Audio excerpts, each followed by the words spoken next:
हमारी जिंदगी में ना कुछ जीतें ऐसी होती हैं जिनका कोई शोर नहीं होता, कोई जश्न नहीं मनाया जाता, पर वो अंदर ही अंदर हमें पूरी तरह से बदल देती हैं। आज हम ऐसी ही एक कहानी को समझने वाले हैं, माया की पहली कमाई की कहानी। चलिए इसे परत दर परत खोलते हैं।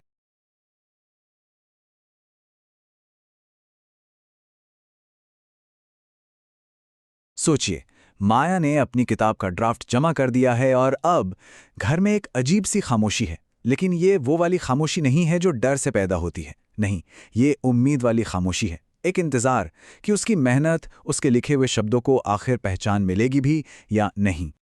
और यहीं से एक बहुत बड़ा सवाल हमारे सामने आकर खड़ा हो जाता है। किसी सपने की, किसी ख्वाब की असल कीमत होती क्या है?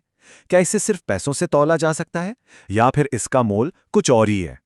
तो कहानी में पहला मोड़ तब आता है जब माया के उस सपने को पहली बार एक कीमत मिलती है, एक मॉनेटरी वैल्यू। आयोजक का एक मैसेज आता है कि ड्राफ्ट बहुत शानदार है और आपका मानदेय तय हो गया है। मानदेय, ये शब्द माया के लिए बिल्कुल नया था।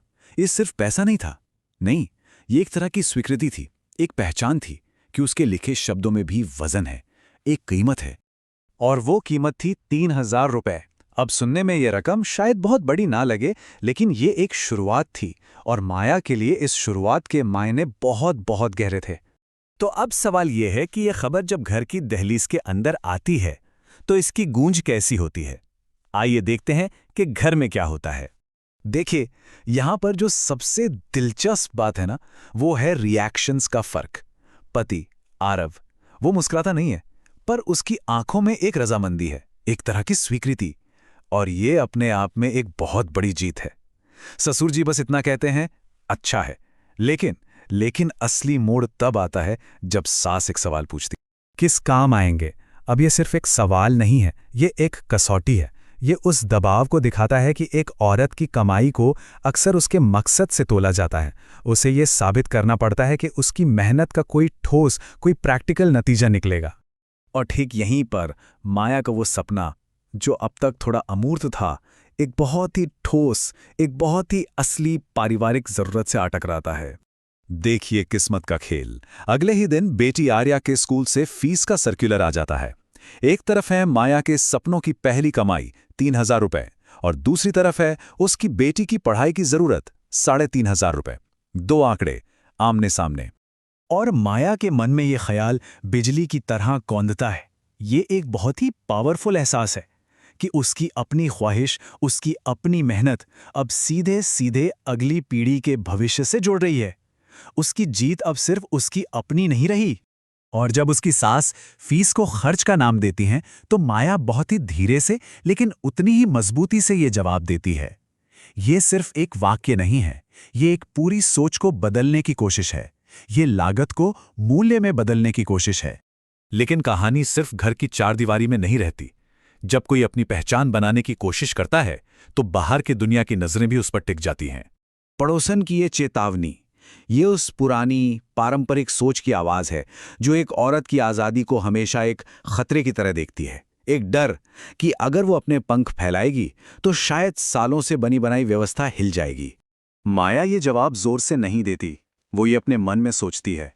और ये कितना गहरा है। बात उड़ने या बगावत करने की है ही नहीं, बात तो अपनी जगह, अपनी पहचान, अपना आसमान खोजने की है। ये एक शानदार जवाब है जो पूरी बहस का नजरिया ही पलट देता है। कुछ दिनों बाद जब किताब का प्रेस प्रूफ आता है, तो माया की नजरें इन दो शब्दों पर अटक जाती हैं, लेखक माया। ये सिर्फ दो शब्द नहीं थे, ये उसकी पहचान पर लगी एक मोहर थी। ये वो पल था जब उसके नाम ने पहली बार दुनिया के दरवाजे पर दस्तक दी थी। और अब हम आते हैं कहानी के आखिरी पड़ाव पर। ये जो पहचान बनाने का सफर है, इसकी अपनी एक कीमत भी तो होती है। जाहिर है, लिखने की वजह से घर के कामों में थोड़ी देर हो जाती है। आरव उससे पूछता है कि क्या वो थक जाती है, और माया का जवाब है, हाँ, पर यह अच्छी थकान है। ये अच्छी थकान का कॉन्सेप्ट कितना कमाल का है। ये वो वाली थकावट है जो कुछ नया बनाने से, कुछ रचने से आती है, ना कि सिर्फ रोजमर्रा के काम निपटाने से। उस रात माया अपनी डायरी में लिखती है, और ये उसकी पहली सीख है कि वो 3,000 रुपए सिर्फ एक रकम नहीं थे, वो इस बात का विश्वास थे कि हाँ, वो लिख सकती है, कि उसके सपनों में सच में दम है। और फिर वो सिक्के का दूसरा पहलू भी लिखती हैं। वो मानती है कि इस सपने की असली कीमत उसने अपने जिस्म से नहीं बल्कि अपने समय और अपने रिश्तों से चुकाई है। ये एक बहुत ही ईमानदार और बैलेंस नज़रिया है जो हमें बताता है कि हर उपलब्धि की एक कीमत होती है। तो माया की ये कहानी हमें याद दिलाती है कि जिंदगी की जो सबसे बड़ी और सबसे अहम जीतें होती हैं ना, वो अक्सर बहुत खामोश होती हैं। तो अब सवाल ये है कि हमारी अपनी जिंदगी में ऐसी कौन सी जीतें हैं जिन्हें कोई ट्रॉफी नहीं मिली, किसी ने वाहवाही नहीं की, लेकिन उन्होंने हमें हमेशा के लिए बदल दिया। इस पर सोचिएगा जरूर।